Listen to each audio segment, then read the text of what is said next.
Would ye have a young virgin of 15 years? You must tickle her fancy with sweet and dears, ever toying and playing, and sweetly, sweetly sing a love sonnet to charm her ears. Wittily, prettily talk her down, chase her and praise her if fair or brown, soothe her and smooth her and tease her and please her, and touch but her smicket, and all's your own. Do ye fancy a widow well known in men, with a front of assurance come boldly on, be at her each moment, and briskly, briskly put her in mind how her time steals on? Rattle and prattle although she frown, rouse her and touse her from morn till noon, and show her some hour you are able to grapple, and get but her writings, and all's your own. Hello, hello, hello, and welcome to this edition of the Jolly Heretic. Now, today I would like to talk about something that's been suggested to me by one of you, and that is marriages and relationships that have big age gaps. Why is it that some men marry women who are much, much older than themselves, and some men marry women who are much, much younger than themselves? That, of course, being the general trend. Why does this relationship exist? But why is it taken to extremes? The norm, of course, is for there to be some kind of age gap, normally in the direction that the man is a bit older than the woman, and cross-cultural data indicates that difference on average is about 3.5 years. It is bigger in developing countries, in third world countries, in Africa, parts of Africa. The average is about 7 years, and in China and Japan and Korea and the West to a certain extent the difference is 1 or 2 years. But in general there is always that gap. That is the norm, that men will marry younger women. But what happens when this is taken to extremes? How do you explain very large age gaps? Who would marry someone who was much older or much younger than themselves? And that is what I want to look at today. So, first of all, let's look at why these age gaps exist. Well, the reason comes down to differences in life history strategies. So a man has nothing to lose from the sexual relationship. If he wants to, he can copulate with as many people as he can get away with all the time. And so consequently, he is more promiscuous. He will have as much sex, he wants to have more sex, and he wants to have sex with as many people as he can. Now, he has nothing to lose. He can't get pregnant. Now, to the extent that he is selective, what he is going to select for is evidence of youth and beauty. Beauty, symmetrical face, feminine features, whatever, implies good genetic health, low mutational load, because if you have high mutational load, then you won't be able to produce a symmetrical phenotype against environment, because you'll be using proportionately more of your bioenergetic resources to fight off disease and infection and whatever. So therefore he will select for beauty. He will also select for youth. Why? Well, in general, youth is associated with beauty, and the reason is because youth is a marker of fertility. Within certain age boundaries, the younger a woman is, the more likely she is to get pregnant, be able to have children, pass on his genes, and so therefore, in the prehistory, men who were sexually attracted to younger women would have been more likely to pass on their genes, all else being equal. And so, of course, it makes sense that men are attracted to youth. Now, in some instances, in itself, they're attracted to youth because it will help you to pass on your genes, and also aging slowly is a sign of genetic good health. But in general, it's going to mean that you're more likely to pass on your genes, and therefore you can see why men would be attracted to youth in itself, and why there'd be variation in the population, and some men would be specifically attracted to women who were considerably younger than themselves, not just 2 years, but 10 years or maybe more. And indeed, there was some research indicating that the optimum thing a man should do if he wants to ensure that he passes on the most of his genes possible under evolutionary conditions is go for a woman that is as much as 15 years younger than himself by the time he reaches about the age of 25, late 20s, something like that. So men are attracted to youth. Now, with women, it's a bit different, of course. With women, they do have something to lose from the sexual encounter because they can become pregnant. This will leave them essentially disabled for months and months and needing someone to look after them. They are more likely to survive, therefore, and their offspring are more likely to survive if somebody does look after them, if the man looks after them, if the man, rather than simply pump and dump, is prepared to invest in them. Now, he's more likely to be able to invest in them if A, he has the inclination to invest in them, and B, he has resources, he has high socioeconomic status, allowing him to invest in them. Therefore, women, although women do sexually select for looks, they select for male beauty, they select for muscularity, strength, they select for height, they select for physical traits. They are more interested in men in psychological traits, and in particular in the socio-economic status of the male, because the higher his socio-economic status is, the more likely he'll be able to invest in them and make sure that they and their offspring survive. Now, a proxy for socio-economic status to a certain extent is age, because the older a man is, the more likely he is to have attained reasonable socio-economic status. And so therefore you can see why women would be, if you can just judge people by appearances, and that's all. Therefore, women would be more likely to be sexually attracted to age, without knowing anything about the male in question, without having yet even bothered to find out what his resources are. It makes sense in an unstable ecology where you're able to make quick decisions, live fast, die young, to be sexually attracted to age, because age is likely in males to be associated with socio-economic status. So that's the fundamental thing. That is why men are sexually attracted to youth, to women who are younger than them, because they're more fertile. It's a proxy for fertility and good genetic health. And women are more likely to be attracted to men who are older than them, because it's a proxy for socio-economic status and therefore the survival of the offspring. Now, you're going to get all kinds. It should be emphasised there's variation there. Men do take into account the socio-economic status of the woman. Men do realise that their offspring is more likely to survive if the woman has a certain kind of personality that is loving and high in impulse control and high in agreeableness. They do take into account personality. They don't want to be cuckolded, and therefore they want a woman who is not going to cuckold them, and therefore high in agreeableness, high in rule following, high in conscientiousness. And they do take into account, of course, socioeconomic resources. They are partly mercenary. It's going to help them under Darwinian conditions, in which, remember, wealth, a person's socioeconomic status predicted how many surviving offspring they have. The socioeconomic status of the female and her family and what they can bring to the table is important. And equally, as I said, the other way around, women will take into account physical traits as signs of the man's health and whatever. But that is the general trend. So men sexually attracted to people who are young, women who are younger than them, a bit younger than them, women sexually attracted to men who are a bit older than them. Now, what is, as I say, the general trend across the world is 3 years. So what about if this is taken to the extremes? That's what's interesting. You get these couples. You don't get very many of these couples, but you do get these couples where this is taken to the extreme. In America, according to recent data, 8.5% of marriages are between people where the age gap is 10 years or more. Of these, 7.2% of the marriages involve males who are 10 years or more older than the females, and the remaining whatever it is percent of the marriages involve females who are much older, 10 years or more older than the males.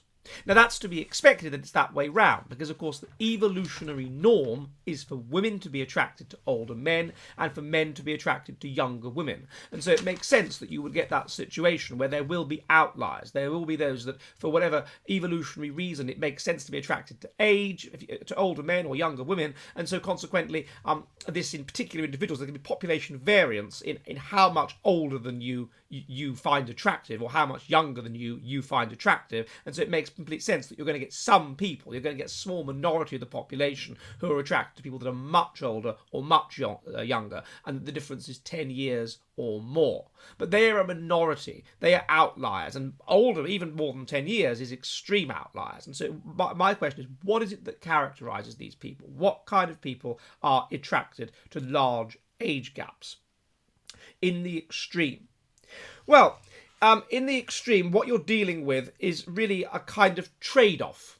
So if you are a woman and you are sexually attracted to very old men, then what you are very, very, very, very interested in indeed is status, is their socioeconomic status, is their money, is their wealth. You are effectively a gold digger, and you are trading this for other things which we would also expect you to be interested in. There are a number of different issues which people are attracted to, which people are interested in people. If they are, well, let's say a woman, one of them is socioeconomic status. Another one is physical health, how good looking the person is. Another one is muscularity, how likely they are to be able to defend them in fights. Another one is the kind of personality they have, particularly pro-social personality. Are they high in conscientiousness, high in agreeableness? Are they going to make a good husband and a good father? That kind of thing. Another one is their intelligence. Intelligence itself is associated with socioeconomic status, but it's also associated with various ways of behaving and with being more trusting and being more kind and things like this. And so there's all of these different... Another one is genetic similarity. We tend to be sexually attracted to people that are genetically similar to ourselves. And so, because it means that we pass on more of our genes if the person is genetically similar to ourselves, and the average is about 1% above the baseline. So on average, people tend to be sexually attracted to people that are the genetic equivalent of their third cousins. So all of these factors are relevant to why a woman will be attracted to a man. And so if she's trading in all those simply for socioeconomic status, simply for how wealthy he is, then you have to ask yourself what's going on. Now, this brings me back to what I was talking about earlier, life history strategy. You have R and K strategy. The R strategy is basically you're involved to an unstable ecology, you live fast, and you die young. The ecology is easy, but it's unstable. You can be wiped out at any minute. You live fast and you die young. And that means that what you're interested in is just getting on with it. You're interested in sex, you're interested in passing on your genes, you're interested in advertising your sexuality, that kind of thing. That's the extreme. Now, those kinds of people create weak social bonds because there's no point heavily socially bonding with somebody and creating strong reciprocal relations because they could be wiped out the next day and there will never be any payback. So they create weak social bonds, and they tend to be low, therefore, in altruism, which is being empathetic and loving towards other people, and in rule following and conscientiousness, and therefore in exchange. Now, as the ecology becomes more stable and more harsh, the carrying capacity for the species is reached, and therefore the members of the species start to compete against each other. Now, what this militates in favour of is taking energy away from investing it in just in sex and just having sex with as many people as you possibly can and just hoping that some of your offspring survive, which is the R strategy thing, live fast, die young, to a K strategy, whereby you take energy away from sex and you ensure that your children, your offspring, survive in this very difficult, highly competitive ecology by nurturing them, by investing your energy in a smaller number of offspring to make sure that they actually survive and can compete. And you're also more likely to survive in such an ecology if you're part of a group, because groups are more likely to survive under harsh conditions than individuals are. And so consequently the nature of these people changes, and they become higher in cooperation, they become higher in being loving and bonding, higher in conscientiousness, higher in intelligence, because there's more complex, difficult problems to solve because you're competing with other people and you need to find a niche and whatever. And so you have this R and K continuum, and we all sit somewhere on the RK continuum. Now, people who are K strategists, as I say, what's important to them is strong social bonds. What's important, that's the really crucial thing. Strong social bonds, all the better to nurture you with and be loving and love you with. And therefore K strategists will tend to engage in what's called assortative mating. So K strategists will generally be quite inclined to sexually select for people that are quite similar to them, and they will create very strong bonds and personality and whatever, and that's the important thing. Now, of course, if you are an extreme R strategist, then bonding doesn't, and part of bonding, of course, is going to be having things in common, having things to talk about, having things to bond about.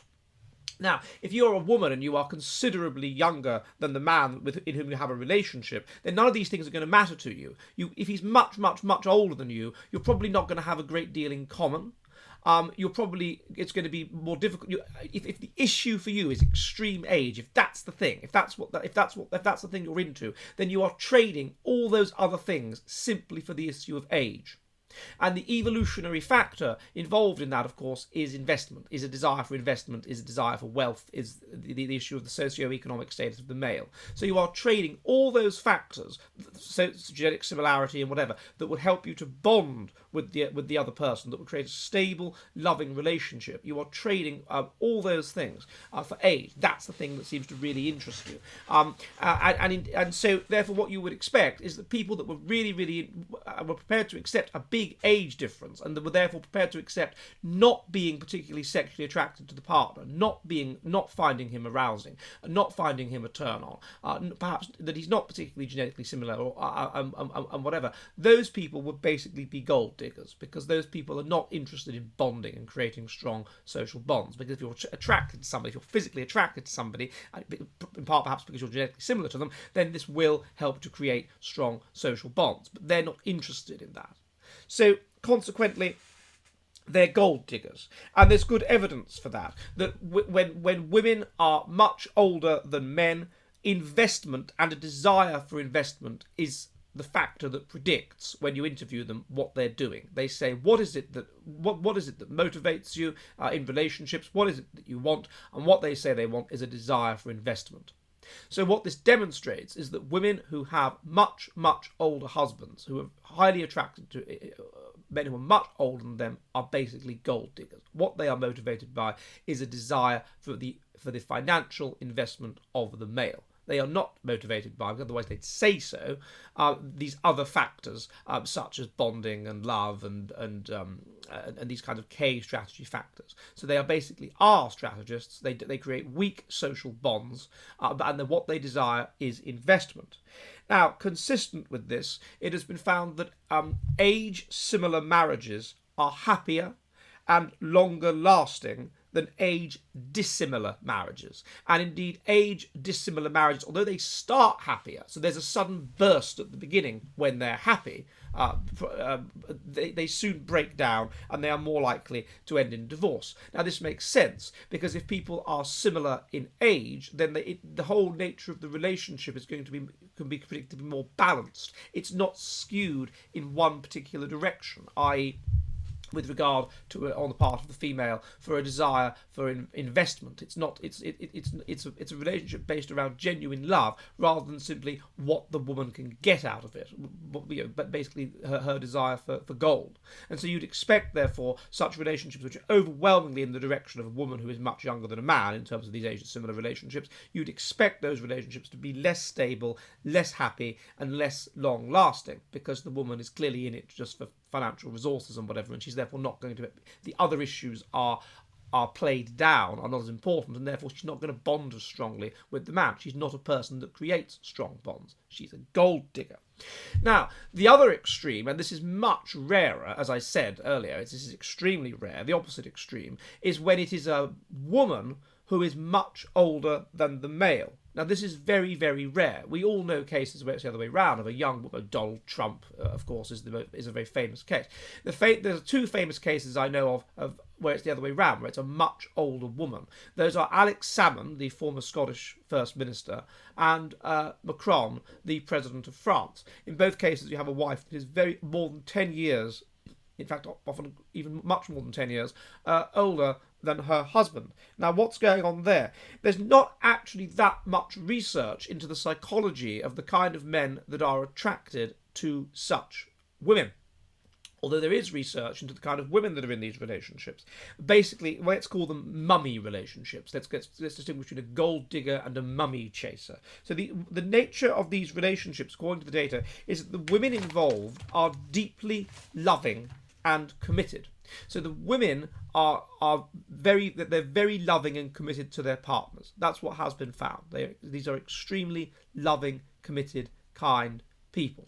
Basically because they are mothering the husband stroke son. Now, what this would imply, of course, is that the level of bonding is extremely strong. So that these are going to be, you could argue, even highly K strategist relationships. Remember, you would expect a man to be interested in youth and beauty, and also those would be his key motivations. Now, if he were a K strategist, then those things, youth and beauty, would become less interesting to him. He would be more interested in ensuring that his offspring would flourish in the environment, and therefore in ensuring that their mother was a kind, conscientious, agreeable, altruistic person who would make a very good mother. He would be more interested in ensuring that the relationship survived, and therefore he would be more interested in bonding and in similarity and in genetic similarity, such that very strong bonds can be created and whatever. And so what you would expect is that as you move away from an R strategy, the male interest in having a youthful bride and a beautiful bride would be played down. They would become less interested in this, and they would become more interested in a bride who was kind, who was loving, who was generous, who was genetically similar to them, and all of these things that help to create a more K ecology. And consistent with this, it's been found that the desired age difference in certain parts of sub-Saharan Africa for a man is 7 years. He wants a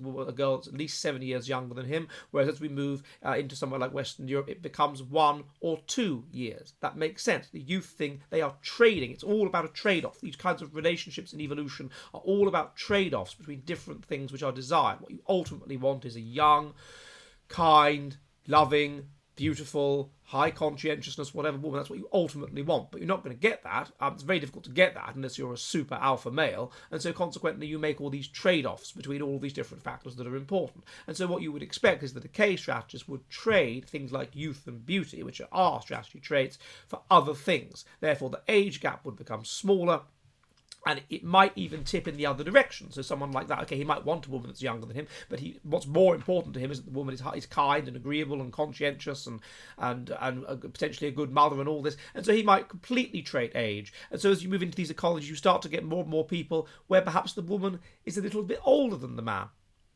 and where perhaps the woman is maybe 5 years older than the man.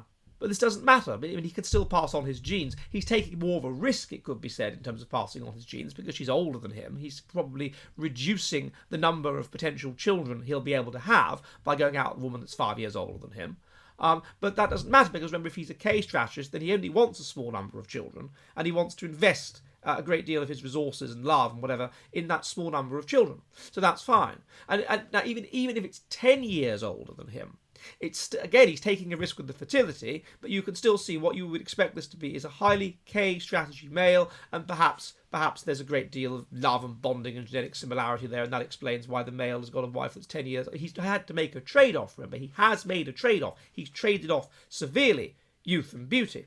But even so, you could say he'd be a K strategist. And perhaps the woman, likewise, would be a K strategist, because she wouldn't be selecting for an older man.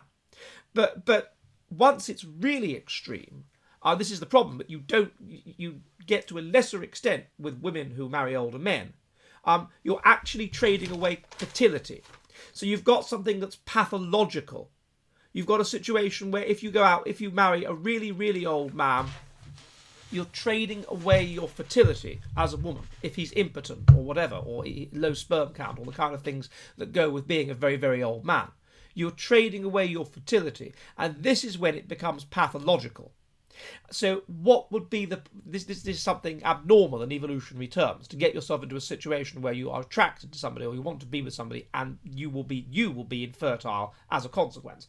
And then you can start to say, well, what's going on? What's going on here? What explains this? And it seems to me that there's two key issues that explain it. The first is simply exploitation. So a very, very young woman marries a very, very, very old man. There's no way they're realistically going to have children, or there's no way even that those children are going to be necessarily particularly healthy if they do have children, because there's an age effect, a paternal age effect on autism, and basically on the dysgenics of the child.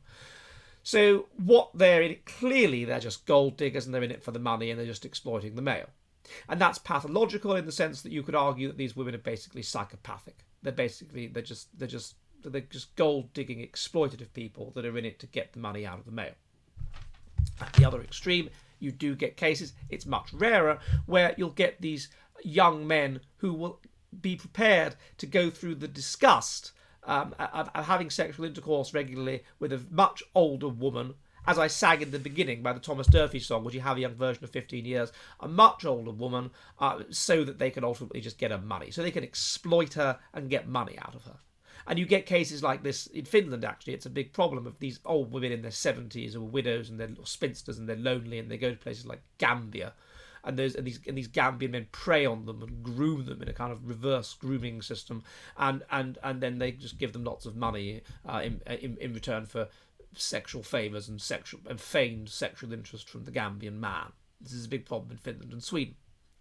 So yeah, there's that. So that's pathological. And the other pathological issue, and there's not actually that much research on this. It's mainly clinical research. It's mainly people. There's something called Kimball Young, for example, who's looked at it. So where they do assessments of individuals, rather, because it's so rare, remember, to have men that have much older wives, older to the extent of, a man in his 20s going out with a woman in her 70s, that sort of thing. Now, if this is not to do with exploitation, if this is to do with something else, if this is to do with genuine sort of feelings of love on the part of the man, the evidence from these clinical studies is that these men seem to be very, very high in neuroticism. They have a deep craving for love. They are extremely insecure. They are extremely lonely. And what the woman offers them, because she is older and she has money, she has resources, and so she allays their neuroticism and their anxiety and their fear about the future in that way because she has resources. But also she is a replacement mother. They are deeply insecure people. They can't stand up for themselves. They are lonely. They have deep inner problems. And what she offers them is almost like a dog. Is unconditional love. They seem to be these deeply, deeply loving people. So therefore, these kinds of men like Emmanuel Macron and Alex Salmond, what we would predict based on these clinical studies, and they're only clinical studies, remember, is that these are insecure, lonely, sort of broken people with this deep craving for love. So there's something wrong with them. They're very high in neuroticism, some sort of personality disorder, some sort of problem in development. And this makes them attracted to a much older woman to the extent of sacrificing their fertility, sacrificing the hope of ever having any children.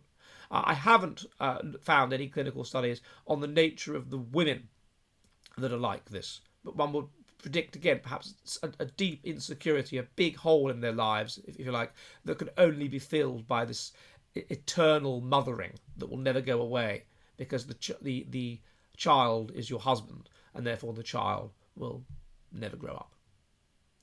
Okay, well, I hope this is a bit of interest, and if you have enjoyed it, then please feel free to help support my channel, which you can do through Subscribestar, through Patreon, through an offline super chat. I really encourage you to do that. I put the link below, and through Bitcoin. And I would like to thank Ms. Presley Moon, whose idea this was. And if you have any ideas, then do get in touch. I'm always interested in ideas for discussions, and I will see you soon. And goodbye.